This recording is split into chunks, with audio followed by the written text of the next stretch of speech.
Louvado seja o nome do Senhor. Se puder, quero cumprimentá-los mais uma vez com a paz do Senhor. Se você tiver condições, mantenha a sua Bíblia aberta. Mateus capítulo 5, a partir do versículo 3. Vamos caminhar por esse texto. Eu quero dizer que qualquer pessoa que tenha ouvido os ensinos de Jesus, que tenha encontrado, tenha se familiarizado com as palavras de Jesus, já lidou com o texto das bem-aventuranças.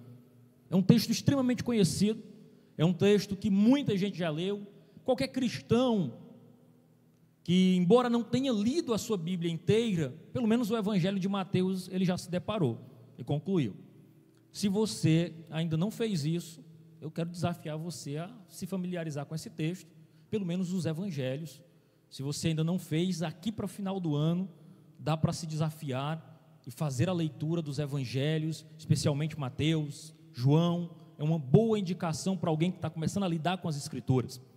E o fato é que estas palavras de Jesus, e no sermão anterior eu fiz questão de afirmar sobre o conteúdo, que sermão tão importante é este, da onde foi que ele foi tirado, mas o fato é que esse discurso de Jesus, ele trata, meus irmãos, sobre o que os filhos de Deus devem ser, como eles devem agir, como eles devem se apresentar na sociedade.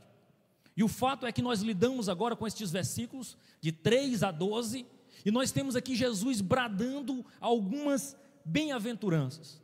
E talvez esse termo bem-aventurança não faça muito sentido para a gente, porque é uma linguagem de um português um tanto mais antigo. Mas o fato é que nós poderíamos substituir perfeitamente a palavra de Jesus bem-aventurado pelo termo felizes. Do mesmo modo que eu digo assim, bem-aventurado é os pobres de espírito, eu poderia dizer felizes são os pobres de espírito, alegres são os pobres de espírito. Mas se você perceber isso, quando a gente lida com a felicidade que Jesus propõe, e automaticamente com a consequência daquilo que eles têm que fazer, a gente fica assim meio de, será Jesus? Que é tão fácil ser feliz assim? Que receita mágica é essa que o Senhor propõe, que eu ainda não tinha visto? O fato é aqui, irmãos, que nós temos uma profundidade, palavras simples, mas extremamente profundas, que tem atraído gerações e gerações de cristãos.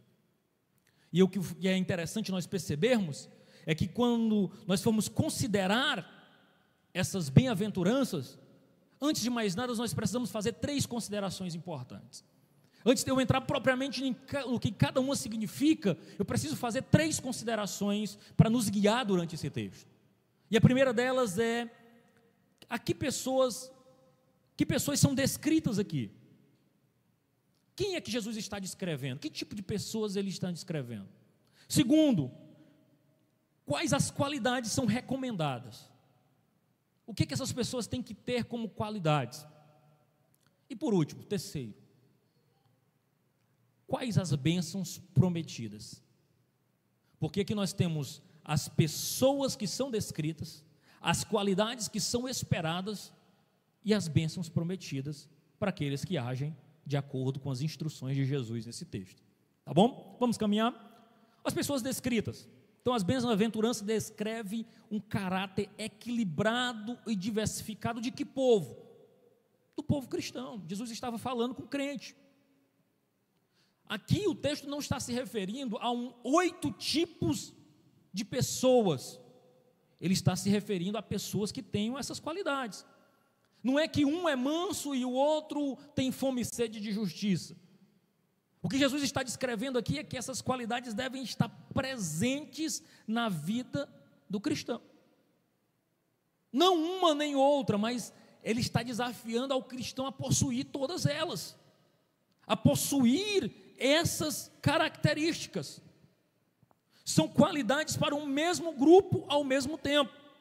Não se trata aqui de uma elite espiritual, mas são especificações que Jesus dá como cada cristão, com a qualidade que cada cristão deveria ter ou deveria ser. É importante a gente ressaltar que Jesus faz uma alusão de modo semelhante ao fruto do Espírito descrito por Paulo em Gálatas 5:22. A ideia de Paulo em Gálatas 5:22, ao citar os 9 gomos, ou 9 características do fruto do Espírito, não é que cada cristão, um grupo tenha um, o outro grupo tenha outro, mas que o cristão desenvolva essas características. É esperado que cada cristão frutifique o Espírito Santo na sua vida, do mesmo modo que Jesus está desafiando aqueles que são seus seguidores a externar essas bem-aventuranças, a mostrar essas qualidades espirituais. E aí, é bom a gente também não confundir com os dons espirituais, que aí é uma outra coisa.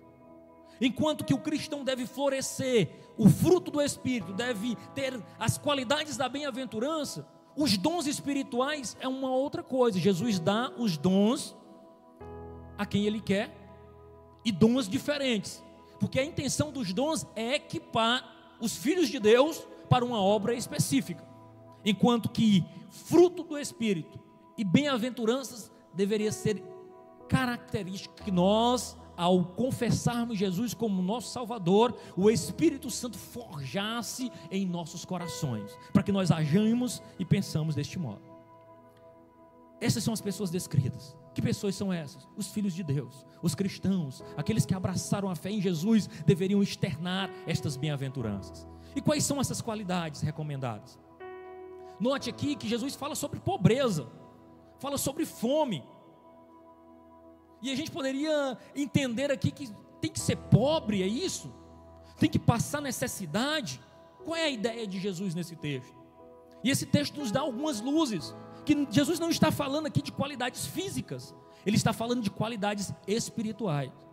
A ideia de Jesus aqui não é alguém que padeça necessidade material, mas é alguém que esteja agora pobre em espírito, carente em espírito. Nós vamos entender o que é isso. Alguém que tenha fome e sede de justiça, qualidades espirituais.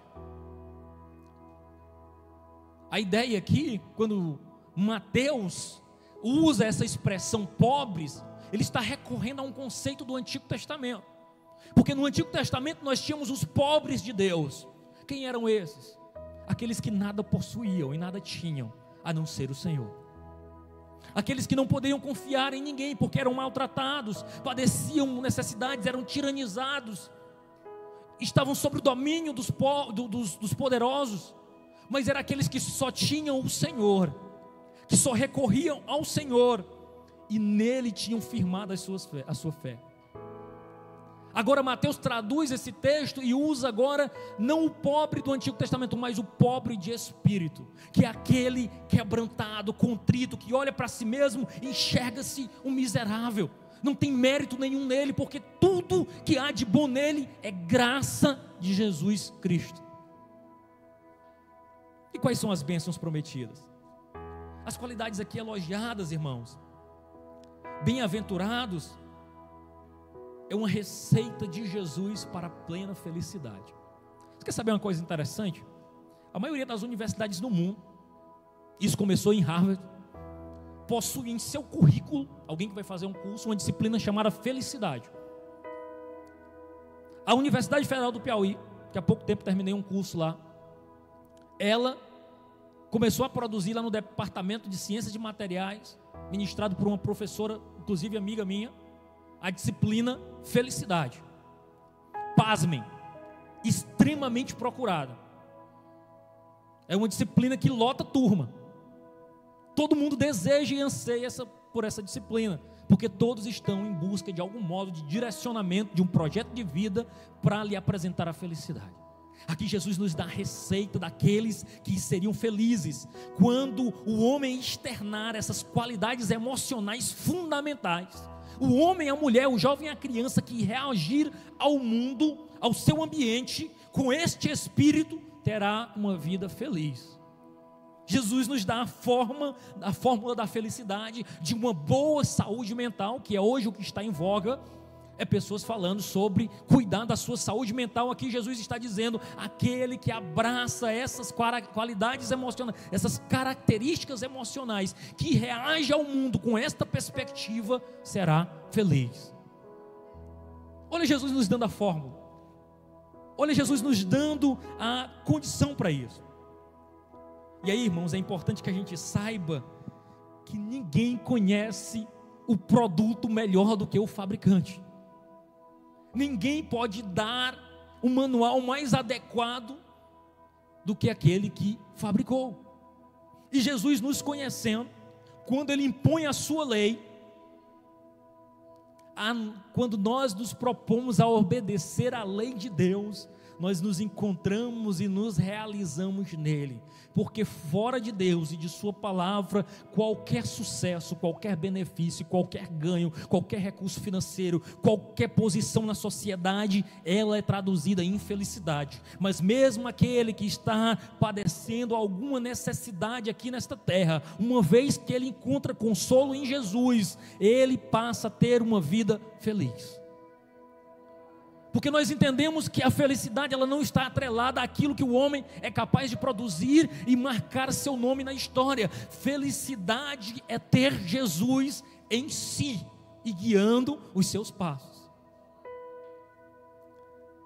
E às vezes nós não entendemos isso. Mas eu tenho algumas perguntas, mas que bênção é essa? Que pode fazer o homem mudar a estrutura e fazê-lo feliz? Como? Como ninguém encontrou essa fórmula ainda. E é exatamente essas 8 qualidades que descrevem cada cristão. 8 bênçãos que são concedidas a cada cristão. 8 qualidades que juntas constituem responsabilidades, as bênçãos, os privilégios e a condição do cidadão do reino de Deus, que estão sobre o governo de Deus. Porque a felicidade, irmão, está em ser governado por Deus. As promessas de Jesus nas bem-aventuradas, elas têm cumprimento aqui no presente e têm o seu completo estabelecimento no futuro. Jesus não nos promete algo apenas para agora ou algo apenas para o futuro, é aqui e agora e depois. As promessas, as bem-aventuranças, aquilo que Ele nos propõe é para agora. E aí eu quero sintetizar isso dizendo que as pessoas descritas são, de modo geral, os discípulos de Jesus. As qualidades elogiadas são qualidades espirituais. E as bênçãos prometidas são bênçãos gloriosamente compreendidas pelo governo de Deus. Quando nós olhamos para essas 8 bem-aventuranças, nós podemos estabelecê-las em 2 grupos.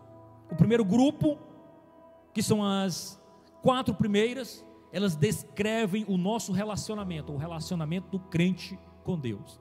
E as 4 últimas, elas estabelecem ou regem o relacionamento do crente com o seu próximo.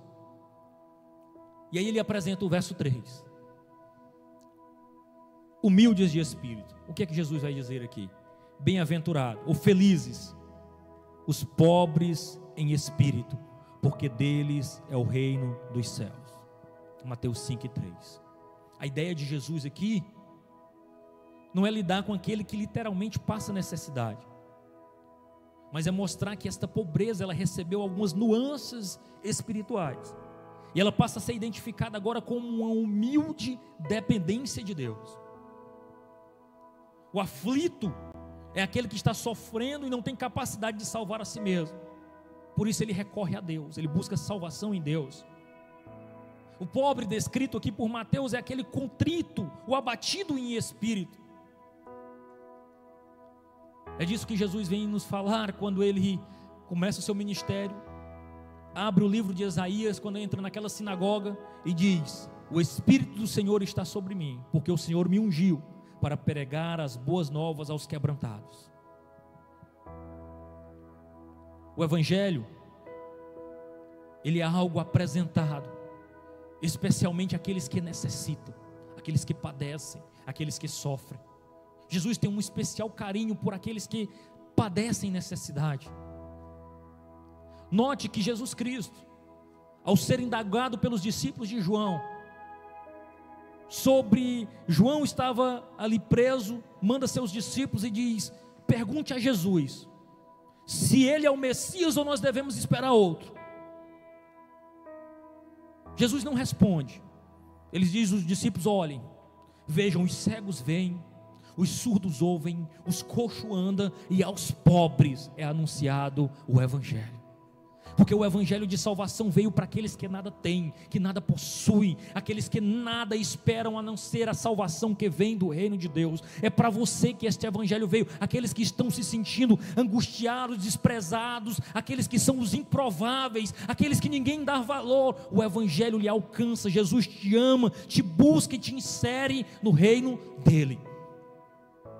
O fato é, irmão, quando nós analisamos, exatamente os ricos são aqueles que mais se inclinam a transgredir a lei de Deus.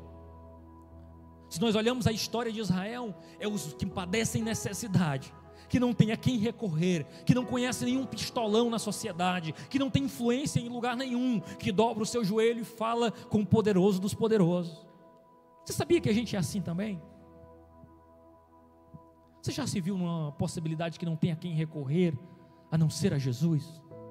Porque enquanto a gente pode falar com alguém, a gente fala. Não é assim?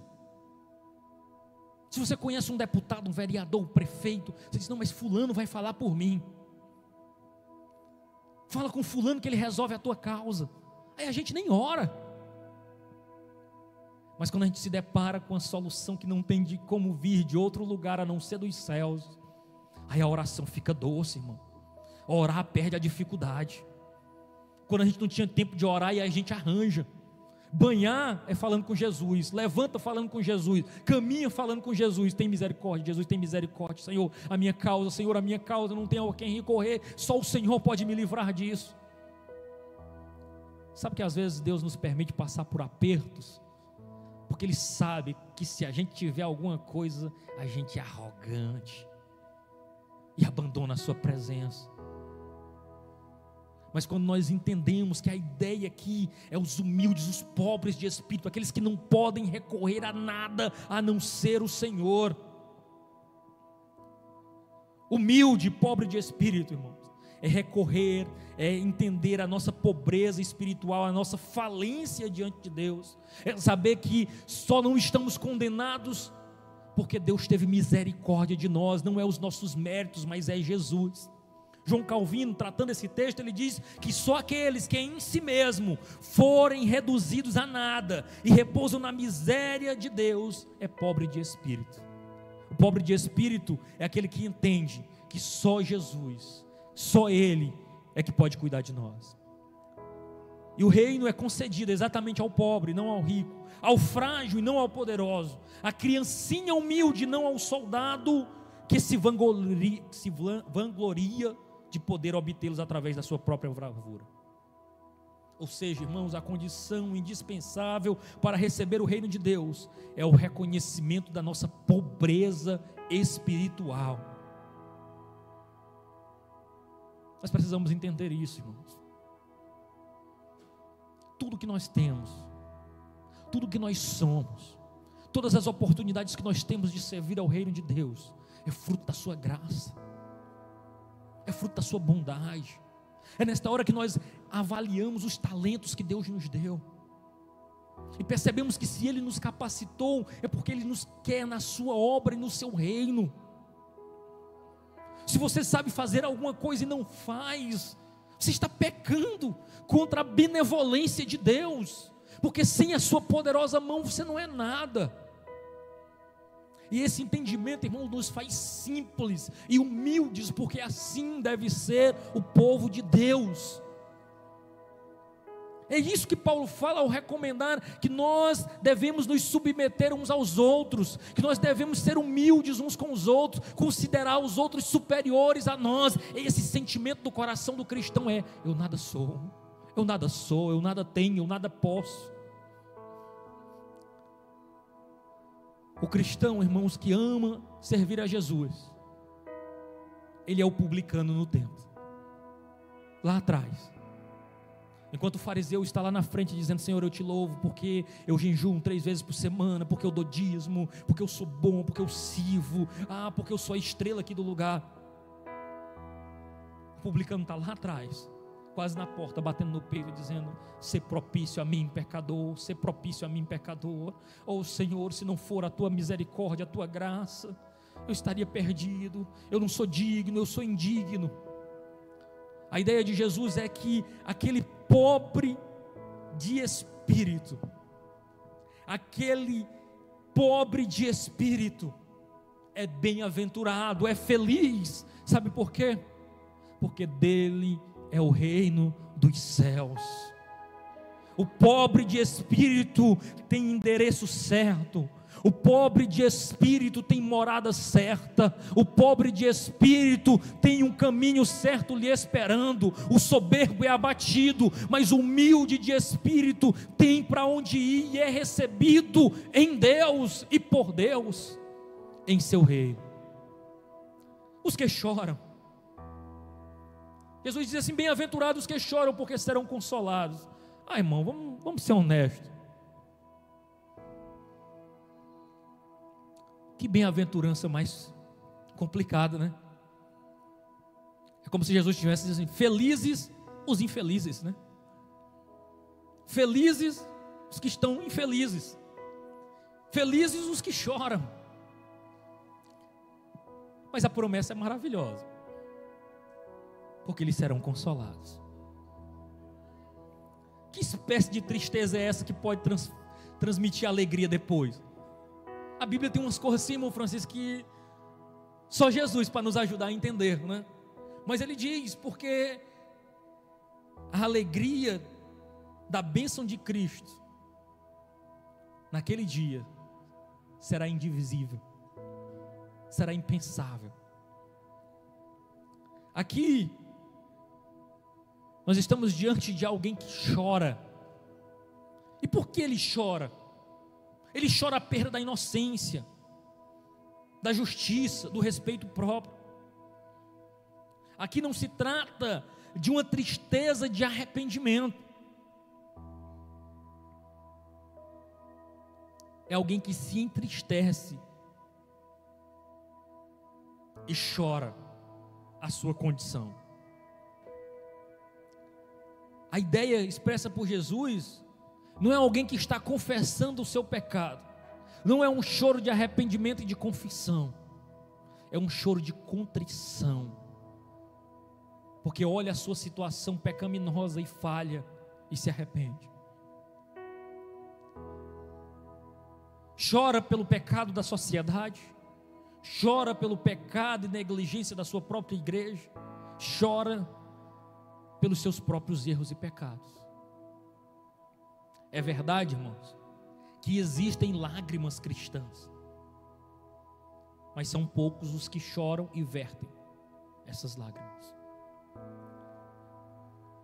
Nós precisamos, irmãos, reconhecer e lamentar os nossos múltiplos pecados, porque nós temos sido negligentes em muitas coisas.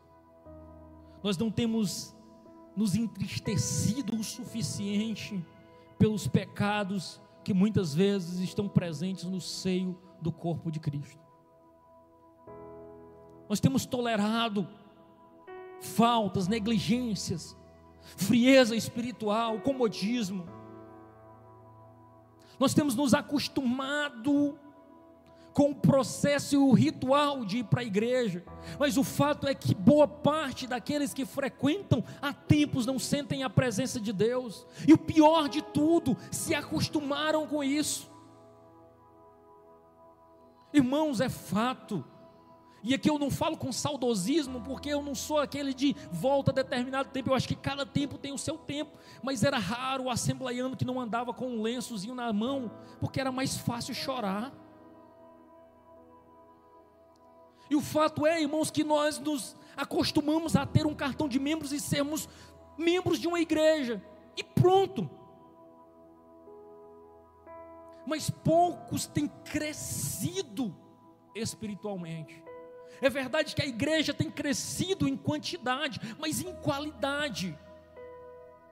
Quantos anos você caminha com Jesus? Quais os frutos você tem revelado? E se não tem revelado esses frutos, chore, se desespere na presença de Deus e diz: Deus, muda a minha vida, eu preciso crescer na graça e no conhecimento do Senhor, eu preciso evoluir.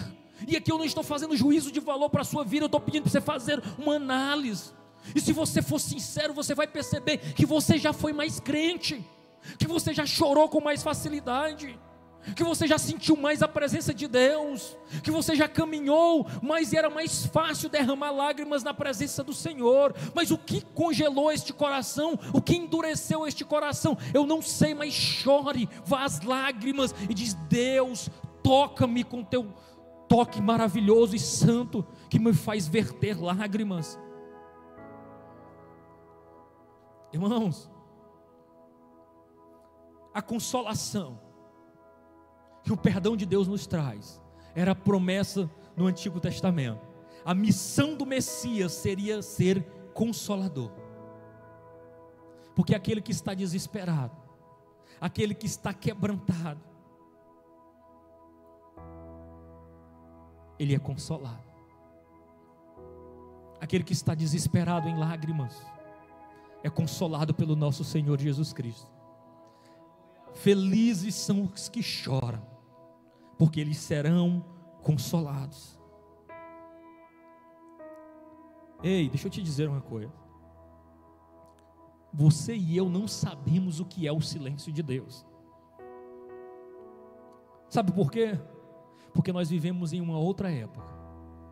Mas houve um tempo em Israel que Deus se calou. 400 anos sem profeta profetizar. 400 anos, crianças nasceram, cresceram e morreram sem ouvir a voz de Deus através dos seus profetas.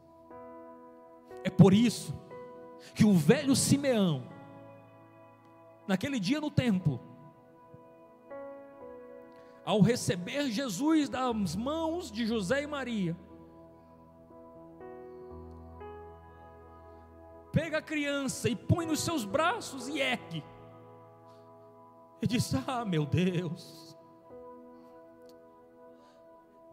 pode despedir o teu servo em paz, porque os meus olhos viram a tua salvação. Para o velho Simeão era a resposta que o silêncio de Deus tinha acabado. Naquele dia o velho Simeão disse: eu já posso morrer, porque eu já vi a promessa de Deus se cumprir, a salvação dele chegou, acabou-se o silêncio de Deus, 400 anos calado, agora eu vejo Deus falar novamente. Nós não vivemos esse tempo, Deus tem falado, irmãos. Deus tem falado conosco, agora o nosso coração está petrificado, nós precisamos ir às lágrimas, porque o Consolador está ao nosso alcance. O Consolador está conosco, o Consolador está presente, o Consolador deseja ver os que choram, porque Ele tem consolo para a tua alma. Chore os seus pecados, chore os pecados da nação, chore aqueles que morrem sem conhecer Jesus, chore porque nós não temos um avivamento, chore porque muitos estão pecando como se Jesus não fosse voltar, chore porque muitos estão padecendo no inferno, quando poderia se voltar para Deus, chore porque nós não temos um avivamento e um bradar, um despertamento em missões. Pessoas estão mais preocupadas em viver a sua própria vida do que servir e se sacrificar pelo reino de Deus. Choremos, igreja do Senhor, vamos às lágrimas, porque Jesus tem consolo para nós. Os mansos, verso 5: bem-aventurados mansos, porque herdarão a terra. A ideia aqui trazida por Mateus, num grego, era praur.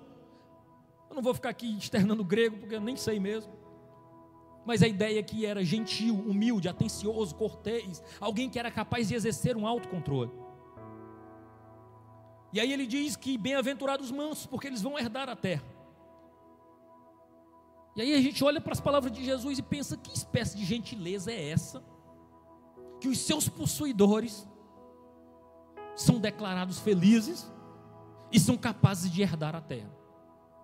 Como é que eu vou reagir? Que espécie de cordialidade eu tenho que ter, que evidenciar como filho do reino, de modo que eu sou tão gentil, que sou feliz por isso, e ainda vou herdar alguma bênção espiritual à terra?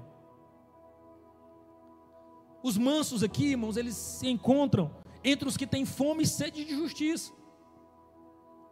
O manso é aquele que tem uma verdadeira visão de quem ele é. Note bem, qualquer um de nós detestaria ser acusado do pecado que acabou de confessar diante de Deus. Por exemplo, você dobra o joelho e diz: Senhor, eu sou pecador mesmo. Ou Senhor, mas eu sou fofoqueiro. Um exemplo. Mas se alguém bate no teu ombro e diz: mas tu é fofoqueiro. Epa, sou não. Que história é essa? Porque nós não gostamos que os outros falem daquilo que nós acabamos de confessar diante de Deus. Nós confessamos diante de Deus, mas raramente gostamos ou permitimos que as outras pessoas pensem ou falem daquilo que nós acabamos de reconhecer diante de Deus. Mas a ideia aqui da mansidão é que nós temos uma visão correta de nós mesmos. O homem verdadeiramente manso é aquele que fica realmente pasmo ante ao fato de Deus e os homens poderem pensar dele tão bem quanto o tratarem bem. A ideia da mansidão aqui é um constrangimento. É alguém lhe elogiar e você ficar constrangido, porque você sabe das suas falhas. Você sabe dos seus erros. E quando alguém elogia por aquilo que a gente não é, a gente diz: não diga isso não. Oh, misericórdia, é que eu fosse mesmo. A ideia da mansidão é ter um pensamento real de quem você é. Quando nós temos essa ideia genuína de quem nós somos, que somos falhos, pecadores,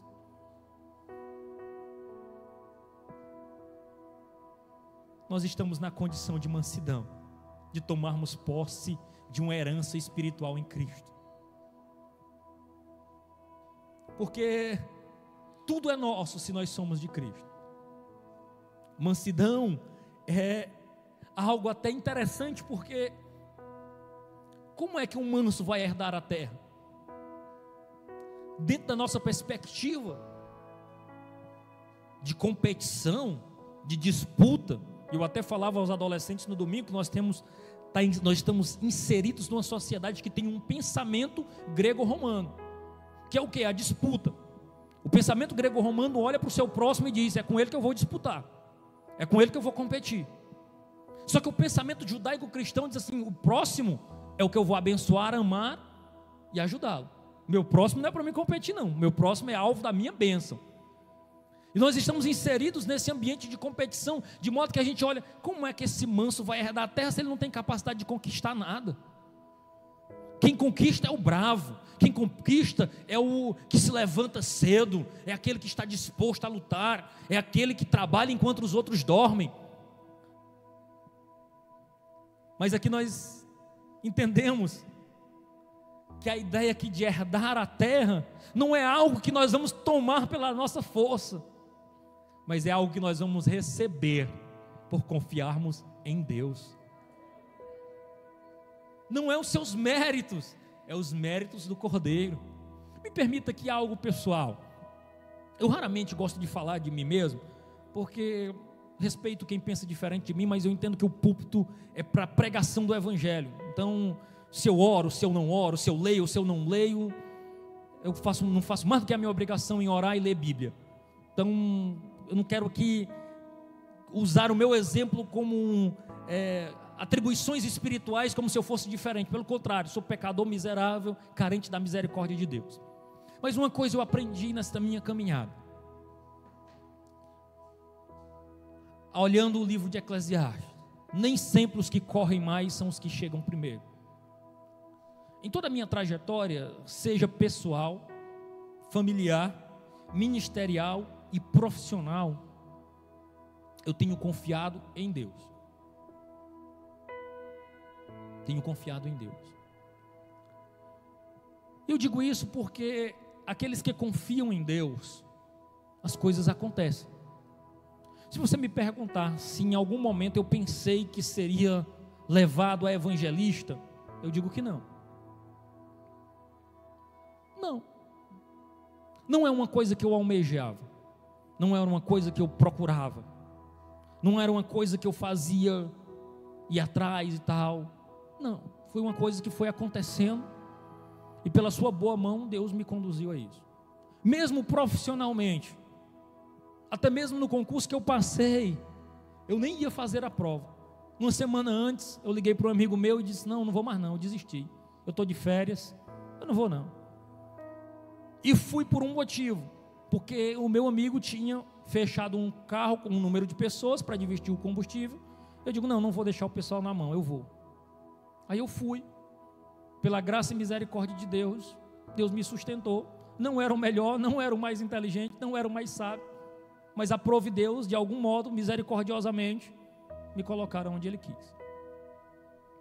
Do mesmo modo, a pós-graduação para mim também foi algo natural. Eu fui fazendo e disse: vou fazer a seleção esse ano. Aí passei, depois eu vou fazendo, e foi dando certo. E o fato que, graças a Deus, concluí recentemente as minhas pós-graduações. Eu sou exemplo para alguém? Não sou. Não significa que aconteceu na minha vida que vai acontecer na sua. Mas eu quero elencar um princípio. Confie em Deus. O que Deus tiver reservado para você é seu. É claro que isso não faz com que você pegue uma rede bem bonita, pendure na sala da sua casa e se balance esperando a misericórdia de Deus. Vá fazendo as coisas que você tem que fazer. Vá servindo da melhor maneira que você tem que servir. Vá ajudando no reino de Deus, cuidando da obra dele, trabalhando com sinceridade, aproveitando as oportunidades que aparecem. E Deus vai suprindo todas as necessidades. O que eu quero dizer com tudo isso é que é Deus que peleja por nós. E Ele cuida de nós. Os ímpios podem se vangloriar e exibir-se, mas a verdadeira possessão foge ao seu controle. Os mansos, por outro lado, embora sejam despojados, privados dos seus direitos pelos homens, sabem o que é viver e reinar com Cristo. Os mansos confiam em Deus. Os mansos entregam as suas lutas a Deus, e Ele peleja por nós. Verso 6 diz: bem-aventurado os que têm fome e sede de justiça, porque serão saciados. Eu preguei aqui em 2019, Natal de 2019, um texto de Lucas, que é o Cântico de Maria, que é o Magnificat. Se você tiver curiosidade, depois você pode procurar no YouTube, está lá disponível. E no Magnificat, Maria canta o hino de louvor quando ela é alertada pelo anjo Gabriel de que ela geraria o Salvador. Ela bendiz a minha alma ao Senhor, e ela diz aquelas palavras, e parte do seu canto, ela diz assim: encheu de bens os famintos, e despediu vazios os ricos. O contexto de Maria era uma forte opressão. Os pobres estavam cada vez mais miseráveis, e os ricos cada vez mais ricos. Mas agora, quando o anjo fala que dela nasceria um Salvador, ela diz: meu Deus, o Senhor lembrou-se de nós. E aqui ela externa fome e sede de justiça, sede que as coisas aconteçam do modo correto. A ideia da justiça bíblica é uma justiça legal, uma justiça moral e uma justiça social. A ideia da justiça legal é a justificação, um relacionamento certo com Deus. A justiça moral é a justiça de caráter, uma conduta que agrada a Deus.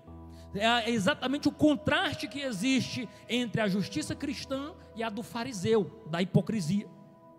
E por último, a justiça social é a libertação do homem da opressão, a promoção dos direitos, da justiça nos tribunais, a integridade nos negócios, a honra no lar e nos relacionamentos familiares. A ideia aqui é que Jesus está dizendo: bem-aventurados os que têm fome e sede de justiça, aqueles que não se calam diante da opressão, aqueles que transformam a sociedade num ambiente melhor pela sua presença. É disso que Paulo fala aos Romanos: há uma ardente expectação da criação pela manifestação dos filhos de Deus. Os filhos de Deus precisam se posicionar na sociedade como exemplo de correção, como exemplo de atitude digna de um cristão. Os filhos de Deus precisam se posicionar como aqueles que não andam com a corrupção, mas andam com a retidão, com a integridade.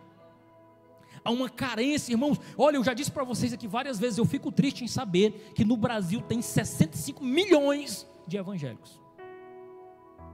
Mais de um terço da população. Infelizmente, nós não vemos a melhora na sociedade. Isso é triste, porque ela deveria melhorar desde dentro da nossa casa. Os nossos filhos não deveriam aceitar a injustiça e não deveriam compactuar com a corrupção. Nossos filhos deveriam estar do lado do direito, mesmo às custas do seu próprio nome. Deveriam se posicionar, jamais colar numa prova, jamais transgredir, jamais receber um troco que não lhe pertence, jamais aceitar dentro do ambiente do seu lar um brinquedo diferente que você não comprou. Correção mínima. Os filhos da luz são diferentes dos filhos das trevas. Os filhos das luzes se posicionam em retidão. Os filhos da luz são diferentes no seio da sociedade. Os nossos filhos deveriam ser os mais corretos, os mais íntegros. Para quê, irmão? Para que a sociedade fosse transformada. Eu não creio que a transformação virá a partir de um presidente. Eu não creio que ela virá a partir de uma bancada evangélica que às vezes muito mais envergonha do que ajuda. Mas eu creio que se cada cristão se posicionar dentro da sua casa, cada pai de família não aceitar a corrupção e passar isso para os seus filhos, para os seus vizinhos, para a sua família, a igreja é transformada, a sociedade é transformada e o nosso ambiente é transformado. Porque a justiça, ela sai de dentro para fora. Os transformados filhos de Deus corrigirão os erros que estão na sociedade. Aí sim eu creio na revolução dos filhos da luz. Eu creio na revolução dos filhos de Deus. Sede e fome de justiça serão saciados, se nós desejássemos, se nós lutássemos, se nós estivéssemos ombreados para que essa transformação seja promovida. Os misericordiosos, irmãos, já estou caminhando para o fim. Bem-aventurados os misericordiosos, porque alcançarão misericórdia. Misericórdia é compaixão por aqueles que passam necessidade. Misericórdia é tratar os outros também com misericórdia. Nós não poderemos receber misericórdia e o perdão de Deus se não nos arrependermos. Senão nós não podemos proclamar que nos arrependemos de todos os pecados, se não formos misericordiosos com os que estão pecando. Ser manso é reconhecer diante dos outros que nós somos pecadores, mas ser misericordioso é ter compaixão pelos outros, pois eles também são pecadores. Às vezes, irmãos, nós somos ótimos juízes com os pecados dos outros e péssimos juízes com os nossos próximos pecados. Às vezes nós somos mais rigorosos com as falhas do nosso irmão, intolerantes, rígidos. Mas o fato é, irmãos, que nós estamos numa comunidade, nós aprendemos uns com os outros.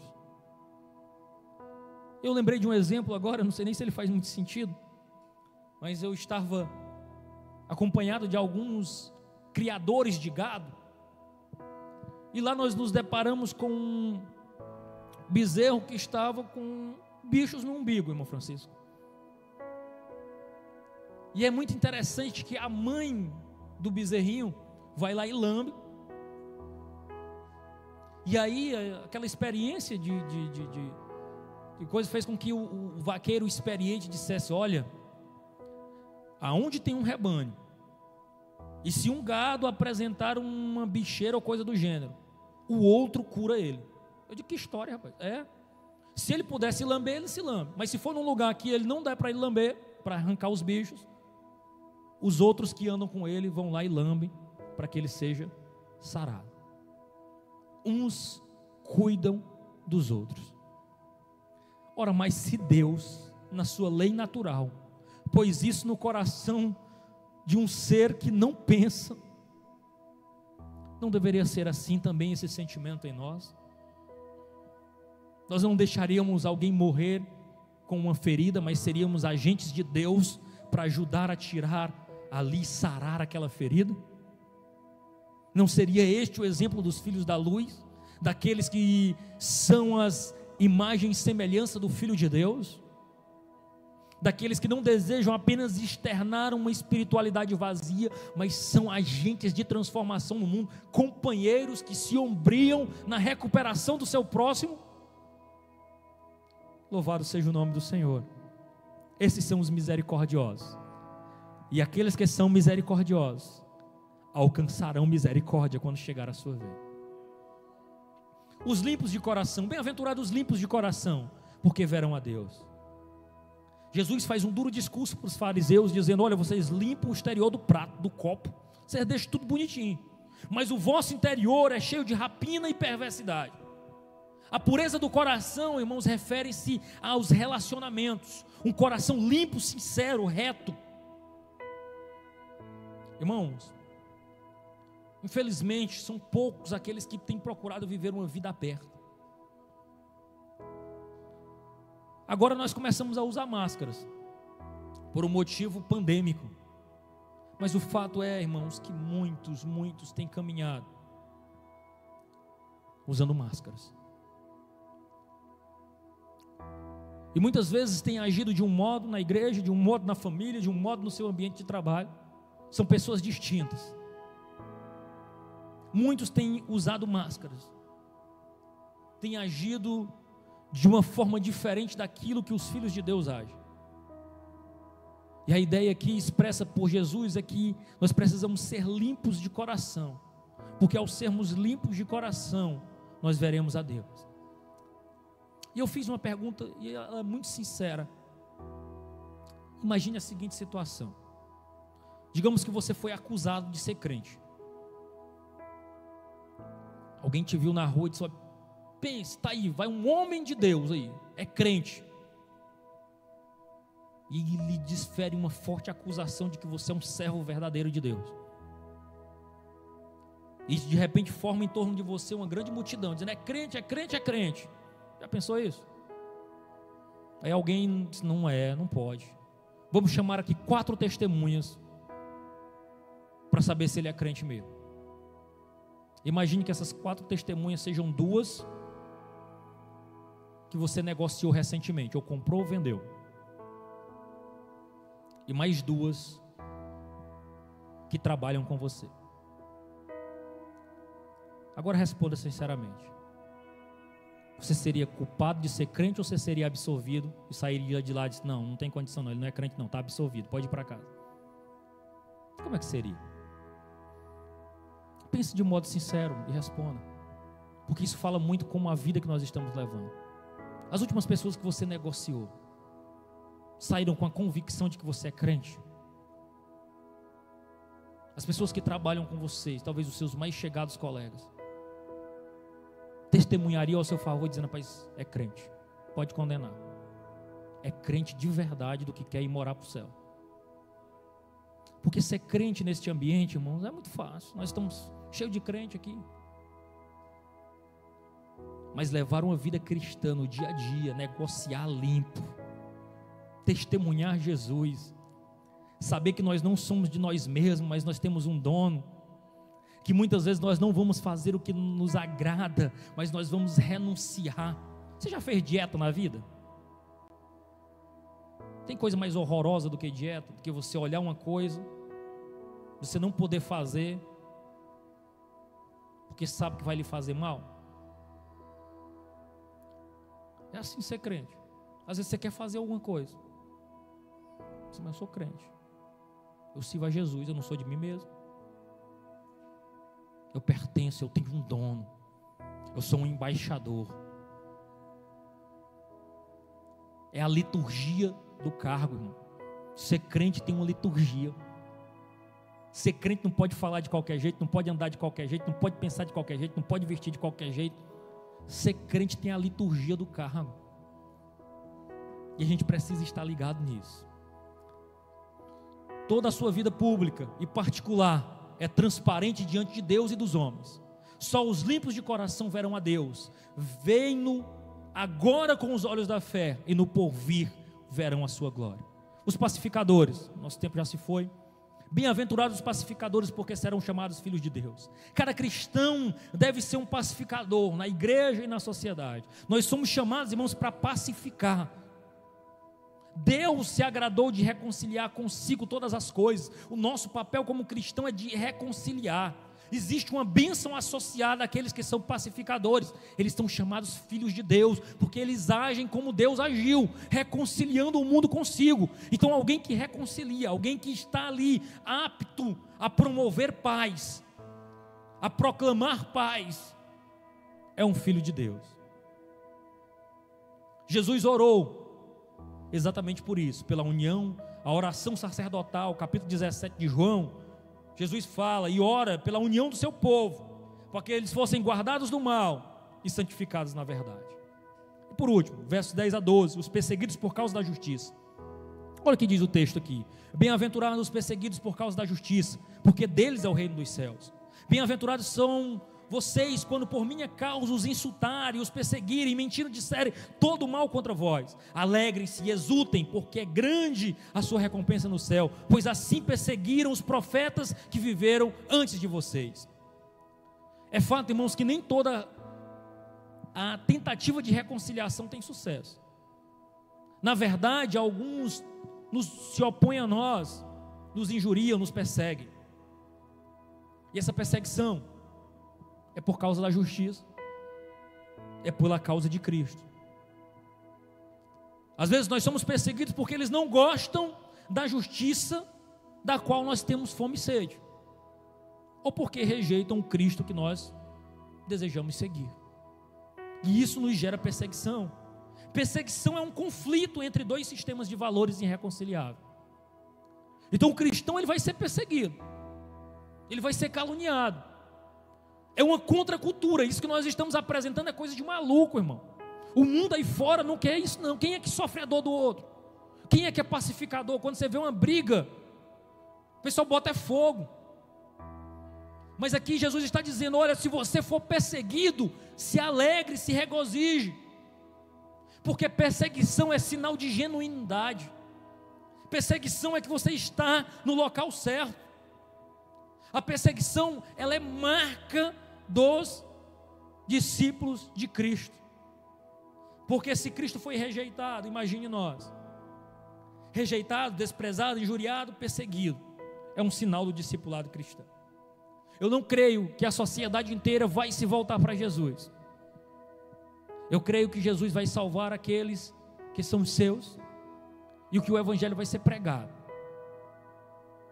Mas eu não acredito que nós chegaremos a uma grande sociedade, um país inteiro cristão, porque ser cristão é uma contracultura. Ser cristão é resistência a tudo que é estabelecido aí. E fato é, irmãos, que sofrimento é uma característica dos seguidores de Cristo. Na Confissão de Augsburgo diz que a igreja é a comunidade dos que são perseguidos e martirizados por causa do evangelho. Então não existe essa igreja midiática, essa igreja que estão aí, a igreja das massas. A genuína igreja de Cristo, ela padecerá, porque ela pregará o evangelho genuíno. E o evangelho genuíno fere os ouvidos daqueles que não são de Deus. O evangelho genuíno provoca dores naqueles que querem viver a sua própria maneira. Então aqui nós temos pintado, irmãos, um retrato do discípulo de Cristo. Primeiro nós vemos ele de joelhos diante de Deus, reconhecendo sua pobreza espiritual e chorando por ela. Isso o torna manso e gentil em todos os seus relacionamentos. Mas ele não se estabelece aí, porque ele tem fome e sede de justiça, anseia por crescer na graça e na bondade. E aí nós passamos a ver o relacionamento do cristão com Deus, inserido na sociedade, participando dos sofrimentos do mundo, demonstrando misericórdia com aqueles que foram golpeados pela adversidade e pelo pecado. A cada nova bem-aventurança aprofunda-se o abismo entre o discípulo e o resto do povo, porque bem-aventurados aqueles que seguem a Jesus. O discípulo sabe o fim de todas as coisas. Irmãos, nós temos aí uma sociedade que está lutando por projeção, que está lutando por obter algo, por progresso, por futuro, por tecnologia, por ocupar espaços. Mas nós, os discípulos de Cristo, nós já sabemos o fim de todas as coisas. nós já conhecemos o final da história, e é por isso que nós nos acalmamos, porque sabemos que naquele grande dia nós seremos recebidos com Deus. Então a nossa luta não é a luta que o mundo está lutando. A nossa luta é um relacionamento sincero com Deus e uma influência na sociedade para que ela mude e se volte para Jesus. Nós somos estrangeiros, hóspedes indesejáveis, perturbadores que são rejeitados. E Jesus parabeniza aqueles que o mundo mais despreza e chama de bem-aventurado aqueles que o mundo rejeita. O caráter do cristão é contracultural. Louvado seja o nome do Senhor. Amém? Que Deus em Cristo nos abençoe e que você possa meditar